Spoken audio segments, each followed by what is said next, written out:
Hello, listener, and welcome to this preview of our latest Patreon exclusive episode. To continue the conversation and listen to the full episode, head over to the Beyond the Screenplay Patreon. The link is in the show notes. Hello, patrons, and welcome to this Patreon exclusive episode of Beyond the Screenplay, the podcast where each episode we do a conversational deep dive analysis into a film. Today, we are kicking off our sequel summer season with Inside Out 2, the 2024 film written by Meg LaFave and Dave Holstein, directed by Kelsey Mann. I'm joined, of course, by the Beyond the Screenplay team, Trisha Rand. Hello, everyone. Brian Bittner. Hello. And Alex Calleros. Hi. All right. So we're going to talk about Inside Out 2, which I'm very excited about. We have a whole season of sequels and prequels that will be coming of lots of varying genres and types. It's going to be a really interesting spread. I'm very excited to see what this brings. Really twisters. I'm really hoping that just the twisters is surprisingly amazing because I loved that first one a lot. Anyway, so it's going to be lots of fun. And I'm excited to start with Inside Out, which I didn't know I was going to be. So Inside Out, the first movie, is one of my favorite films of all time. Like, I would put it in top 5 probably right now if you were to ask me. And it was one of my favorite lessons from the screenplay videos. I thought the premise was really clever and just gives you access to very powerful emotions if you want to, because it's about the emotions, right? So the premise is there. I really like how they dealt with the premise. It could have been exploitative, but instead it felt like a very generous, thoughtful exploration of psychology and what it means to be a human, and expressed in a way that was accessible and gave language to everyone to talk about how they're feeling, which is something I think we need more of in the world. I love it for the story structure reasons. It was one of the movies that really helped certain story structures click for me. There's a really great interview with Meg LaFave on the Q&A with Jeff Goldsmith, where she talks about the structure and all the kind of challenges that came with writing Inside Out. And I was just in awe of her and the structure. And again, it's a great one to study because the structure is there on the surface. Joy needs to learn to embrace sadness. That's the plot, that's the theme, that's the structure. It's all happening right there. So when I heard they were doing an Inside Out 2, I was worried because, as we will talk about, I'm sure, a lot this season, sequels are not always better than the originals. Sometimes they really just should not have made a sequel. So I probably would not have seen this movie. I was telling Brian this before we went in. I probably would not have seen Inside Out 2 were we not doing this sequel summer. And I'm glad that I did, because I very much enjoyed myself. I feel like while I could tell it was a sequel and it had a little bit of that, like, yeah, it's the second one. It's not quite as special as the original. It's not quite as perfect, all these things. I still feel like a lot of the things that I loved about the original were here, including a very thoughtful approach to examining the psychology of humans using this premise of the emotions in the brain, witty quips and puns and things that I'm sure we'll talk about. So it was fun. And it also went to like dark places, like anxiety, I think, is a really interesting character to be the antagonist and kind of go on a similar journey that Joy went on in the first movie. There is a panic attack that's kind of the finale that was very affecting and I thought was really powerful. And a lot of the lessons that are learned in this, I feel like, are very true emotions. Like, Joy basically arrives at, I'm not going to be needed as much. You don't experience joy as much as an adult. And like, that sucks, but that's okay. Like, it's, again, a kind of bold thing to put into ostensibly like a kid's movie. So all the things that I really like about Inside Out, many of them anyway, were here in Inside Out 2. And I ended up really enjoying myself. I'm curious to hear from you guys, if we can hear from you guys. Trisha. Wow. What a segue. Thanks, Michael. Listeners will immediately understand that I have lost my voice, and I'm here today I'm going to share thoughts with you, and just everybody bear with me. I apologize in advance. Yeah, I am with you. Like, I really liked this movie. I very little of it bumped for me on first watch. Like, you know, this movie's brand new. We only saw it a couple of days ago, and the experience in the theater was lovely. Like, everybody was laughing, everybody was here for it. I was sitting between Michael and Brian, and like, we just had a great time. And like, even when I think this movie hits some scripting problems in hindsight, they didn't announce themselves to me in the moment, or very few of them did. Like, it was a pretty smooth watch. And I just thought it was really funny and clever. And, you know, filmmakers always have a lot of sympathy from me, and we can talk more about this as the season continues, when they're tasked with delivering a sequel to something that was very successful and very novel at the outset, right? This movie was so inventive, and like, so much of the first movie was the delight and surprise of having ideas presented to you visually in a way that you never thought of them before.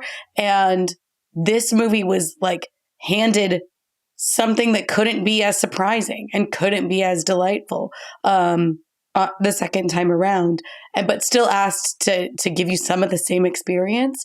And that's really, really hard to do. And so I was very sympathetic toward the filmmakers for that reason. And ultimately, yeah, I think it's very successful. And some of the imagery is so powerful. You know, when you're telling a story like this, it's all allegory.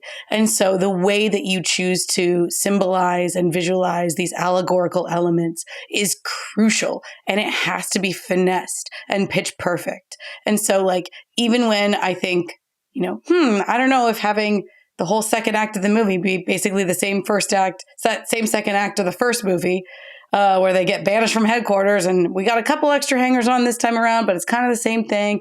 We're back in Imagination Land, and we're back over here, and like these, you know, different parts of Riley's brain. You're like, okay, well, I guess that's what the middle act of this movie is going to be. Even when you get into stuff like that, I still think that the allegorical elements essentially hold up, and they still manage to pull some surprises out of the hat. With the way that they delved into different chapters of that little journey. And so, yeah, I think this is great. Like, I don't think how could I have done it differently? Like, I don't know how they could have done it differently, right?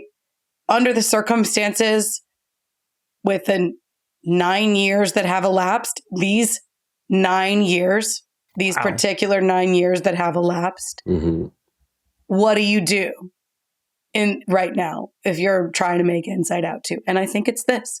Yeah, agree. Brian, what about you? Yeah, I mean, I very much enjoyed this movie as well. I was it was a weird kind of journey where I was so on board for the first maybe 20 so minutes or something. Like, it was like the Pixar logo showed up and the music started, and I was just like, the movie hadn't even started yet, and I was just like, hell yeah. And then, you know, just seeing the emotions back, seeing Riley back, everything she's going through, just being like, yep, we're doing this part of life, which we've all, you know, been through.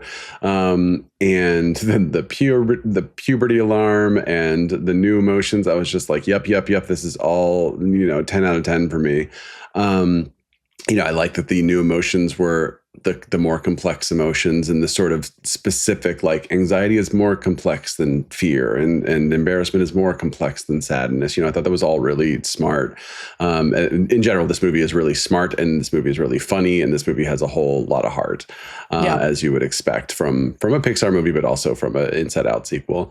And then the only thing I'll say is, I think once the plot started going, I started to feel a little disengaged, at least relative to where I was for the first act. I think it started to feel, you know, Michael, you were saying everything feels, I mean, both of you were just saying like, oh yeah, we're doing this and we're doing this. And I think I started to be like, oh yeah, we are just doing the first movie. It's like, okay, now we got to go through the same kind of area and get the thing. And then, like, the character arc for both Joy and Riley is going to be pretty similar. And the sort of theme of, instead of joy embracing sadness, it's joy has to embrace, anxiety essentially. And like the simple emotions have to embrace these complex emotions. And within that, everything was done really, really well, I think. Like the sense of self and, the sort of the new sense of self that anxiety creates and everything. But I think there was something where I walked out of the theater feeling like that was really good, and not like, oh my gosh, like I can't believe they pulled it off, right? And that's like the worst thing I have to say about the movie is just it didn't like knock it out of the park in a way that blew my mind. So I think that within this package of something that felt a little too maybe familiar, and maybe like and again, it's a little later, but like maybe like the stakes weren't high enough, or the payoff wasn't quite big enough, or like the emotional payoff, something about that just it didn't do all of the things I wanted. So within that package, I still thought everything was fantastic, and looking forward to seeing it again, knowing that that's what I'm in for. Because a lot of times when you watch a movie a second time, you can just relax and be like, I already know what this movie is, and I can just enjoy everything that it does well within that. Yeah. Yeah, and I think that's a thing, as you were saying, Trisha, too. I think we'll come back to a lot. It's like when you're designing a sequel or a prequel, the impossible ask of, I want the same thing, but I want different. Mm-hmm. Yeah. And what do you do with that? Mm-hmm. It's just such a fascinating creation process to look at. Mm-hmm. You get this with like music fans and stuff too, where it's sort of like, oh, that sounds too much like the first album, right? And then it's like, oh, that doesn't sound anything like what I want you guys to sound like. It's like, well, like how do they do both those things? Right. Yeah. Alex, what about you? Well, first of all, viewers may have heard Trisha's impediment today. Viewers will notice it looks like I got into a bar fight and have a black eye. Just leave it there. Don't explain, out. Alex. The end. The emotions were flying, and anger got the best of me. Yep. No, I think I mowed the lawn, and now my eyes are it's my real reality. We are the inside of Riley's mind. We're just an absolute mess. Yeah, exactly. We really are. But yeah, I really enjoyed this movie as well, and I agree with everything that's been said essentially across the board. I think it's a good sequel. It's not a sequel that transcends the first or surpasses the first or becomes its own separate thing.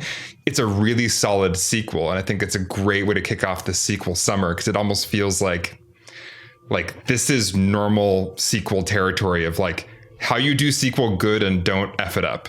Mm-hmm. But you're not like making an Aliens or a, something where it's like a whole new evolution of a franchise. It's the first movie again, but pushing it forward into a new ideas, new age for Riley. And I think the movie is a good sequel in my mind because it is justified. There is a reason to make this movie. There are other ideas about psychology, about growing up to explore that weren't in the first movie. Mm-hmm. And this premise of, kind of personifying aspects of the mind you can carry forward.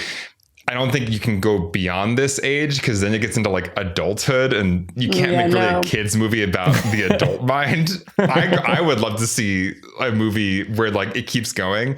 It wouldn't really be great for kids, I don't think. Pixar made Soul. I feel like if they can pull that off, if they can find a way to make it still like accessible to kids, but really be about early 20s or something, that'd be great. Mm-hmm. But I think there is something about this IP, this franchise, that we can grow with as the character grows up, because psychology changes and emotions change. And I think this movie did do the thing that the first movie did so well, which is just find, like as you said, Trisha, beautiful poetic allegories that add visual, sound, texture to these internal amorphous experiences, sense of self, putting things out of your mind, suppressing emotions. It's really delightful to see them, keep pushing this premise further and further with new ideas. Hope you enjoyed this preview clip. To continue the conversation and listen to the entire episode, head over to the Beyond the Screenplay Patreon. The link is in the show notes.